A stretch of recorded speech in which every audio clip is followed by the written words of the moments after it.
একটি বছর পরে এসেছিল আমাদের মাঝে পবিত্র রমজান। আর দেখ দেখ করতে করতে চলে গেল। আর এই রমজান কারো ভাগ্যে জুটবে সামনে, কারো ভাগ্যে জুটবে না, আল্লাহ পাকই ভালো জানে।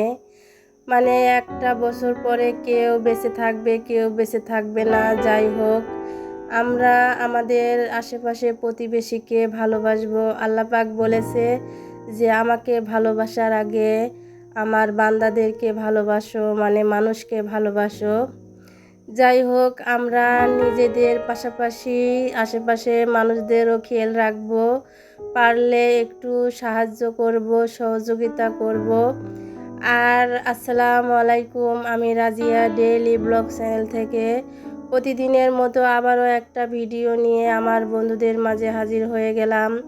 দেশ এবং দেশের বাইরে যে যেখান থেকে আমার এই ভিডিওটা দেখছো, অবশ্যই লাইক দিয়ে পুরো ভিডিও দেখবে। ভালো লাগলে অবশ্যই সুন্দর একটা কমেন্ট করবে। আর যারা নতুন, অবশ্যই সাবস্ক্রাইব করে আমার পাশেই থাকবে।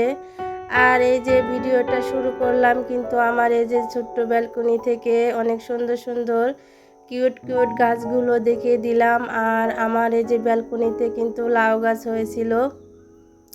লাউ গাছে তেমন লাউ হয় নাই, শুধু একটা লাউ খেয়েছি। আর এই যে শাকই খেয়ে শেষ করলাম।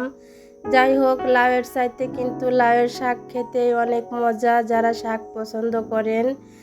আর এই যে ব্যালকনি থেকে কিন্তু এই রুমের কি বলবো, জানালায় গাছ শাকগুলো এসেছে। এখান থেকেও কয়টা তুলে নিলাম। আর এই যে এখানে আমার পাখি থাকে, জানালাটা খুলে দিলাম, যেহেতু গরমের সময় একটু হাওয়া বাতাস আসার জন্য। আর এই যে শাকগুলো বেছে নিতে না নিতে আপনাদের ভাইয়া এই যে বাজার করে নিয়ে আসলো। আর আজকে প্রচুর গরম, তে বললো যে আজকে চুলাপার এত তাড়াতাড়ি ইফতার বানানোর দরকার নেই, আমি ইফতার কিনে নিয়ে এসেছি। তে ভাবলাম যে সারা মাস তো ইফতার আমি হাতেই বেনে খেয়েছি, আজকে আবার কিনে নিয়ে আসলো।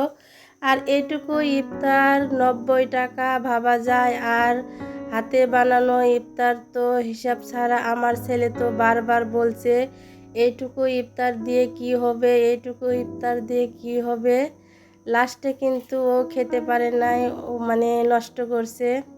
যাই হোক, ছোটো পোলাপান চোখের নজরে অল্প লাগছে, এই জন্যে বারবার বলছে। আর কি বলবো, ঢাকা শহরে এখন কিন্তু ফাঁকা হয়ে গেছে, মানুষজন সব দেশে চলে গিয়েছে। সাথে সাথে কিন্তু মাছ সবজির দামও বেড়ে গেছে বাজারে। সবজি নাই বলতেই চলে, মাছ নাই বলতেই চলে। আর আপনাদের ভাইয়া এই যে একটা মাছ পেয়েছে, শুধু এই যে রুই মাছ, এই মাছটার দাম 300 টাকা। আর এই যে 2টা বেগুন এনেছে বেগুনি বানানোর জন্য, কালকের জন্য। আর পটল এনেছে, পটল কিন্তু 80 টাকা কেজি, হাফ কেজি পটল আপনার 40 টাকা দিয়ে এনেছে।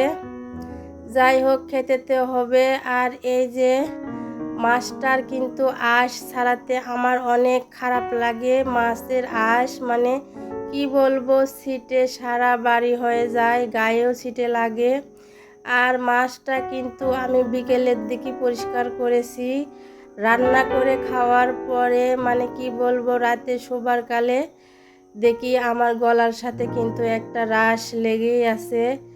অনেক কিন্তু এই মাছের আঁশ ছাড়াতে খারাপ লাগে। কার কার এরম খারাপ লাগে অবশ্যই কমেন্টে জানায়েন তো। আর এই যে মাছগুলো কিন্তু কেটে ধুয়ে আমি এই যে পরিষ্কার করে নিলাম অনেক সুন্দর করে। আর এই যে মাছগুলো আমি গুনতেছি যে কয়টা মাছ হলো। একটা মাছের কিন্তু আমি 2টা মাথা বানিয়ে নিয়েছি, এই যে দেখতেই পারছেন। কিন্তু লেজটা 2টা বানাতে পারলাম না, মাথা 2টা বানিয়েছি। আর এখানে 12 পিস মাছ হয়েছে। এই মাছ আমি মনে মনে ভাবলাম যে এই মাছ 12 পিস মাছ হোস্টেলে 600 টাকা বিক্রি করবে, 50 টাকা পিস হলে 12 পিস 600 টাকা বিক্রি করবে। যেহেতু ওরা রান্না করবে অনেক কষ্ট করে মশলা দিয়ে, এই জন্যেই ওরা একটু বেশি বিক্রি করে। যাই হোক, মাছগুলো আমি ম্যারিনেট করে আর কি হলুদ লবণ দিয়ে মেখে ফ্রিজে রেখে দিলাম। এখন আর আমি রান্না করব না, যেহেতু এখন ইফতারের টাইম হয়ে গেছে। আমি এই যে শরবতটা রেডি করতেছি। আর শরবতের মধ্যে আমি এই যে 2টা ট্যাং দিয়ে দিলাম, একটা ওর স্যালাইন দিয়ে দিলাম, আর একটা টেসমি। যেহেতু টেসমিটা অনেক মজা হয়, ওর মধ্যে ভুসি থাকে, একটা টেসমি দিয়ে আমি শরবতটা রেডি করে নিলাম। আর এখন আমি ওই মুড়ি দিয়ে আর কি ছোলা দিয়ে মেখে নিব। পুরো ভিডিও দেখবেন, অবশ্যই ভালো লাগবে। আর এই শরবতটা কিন্তু আমি ঠান্ডা পানি দিয়ে করতেছি। এই পানিটা কিন্তু আমি আগেই ফ্রিজে রেখে দিয়েছিলাম জগটা ভরে।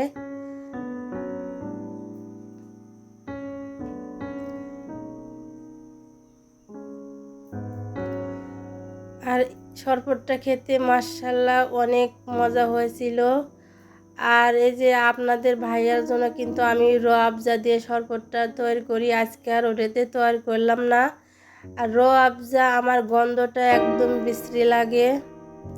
বোতলে কিন্তু যেহেতু বড় বোতল এনেছিল, বোতলে অর্ধেক ওরকমই আছে, রমজানি শেষ হয়ে গেল। আর এই যে দেখতেই পারছেন, এই ইফতারি 90 টাকা দিয়ে এনেছে। 2টা জিলাপি এনেছে 60 টাকা দিয়ে। আর এগুলো জিলাপি ভাবা যায় একদম কি বলবো, বম্বের মতো অনেক মোটা মোটা জিলাপি। আর এই যে 2টা বেগুনি, 2টা জিলাপি এনেছে হলে 60 টাকা দিয়ে, 2টা বেগুনি 10 টাকা। আর এই যে 20 টাকার এনেছে ছোলা। আজকে মুড়ি খেতে একদম মজা হয় নাই, কিন্তু হাতে যখন আমি ইফতারি বানাই অনেকগুলো ছোলা দেই। আর বিশেষ করে ছোলার মধ্যে আমি একটু আলু দেই, একটু নরম করে ছোলাটা করে নেই। মুড়িটা একটু মাখা মাখা হয়, যেহেতু হাতেই ওয়াশবন্ধ বেনে নেই। খেতে কিন্তু মাশাআল্লাহ অনেক মজা হয়। আর আজকে কিন্তু মুড়িটা একদম মজা হয় নাই। যাই হোক, তারপরেও খেয়ে নিয়েছি আলহামদুলিল্লাহ।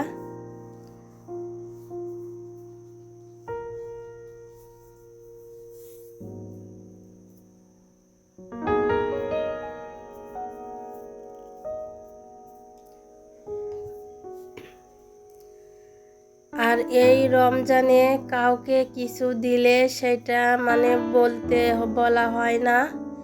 এই জন্যেই আমি কাউকে কি দিলাম, কার জন্য কি কিনলাম সেটা কিন্তু আমি বলি নেই, আর এটা বলাও ঠিক না।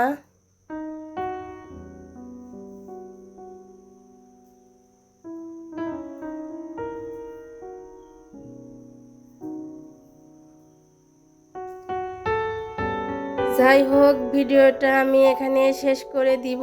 সবাই ভালো থাকবেন, সুস্থ থাকবেন, আর ঈদের আনন্দ সবাই উপভোগ করবেন।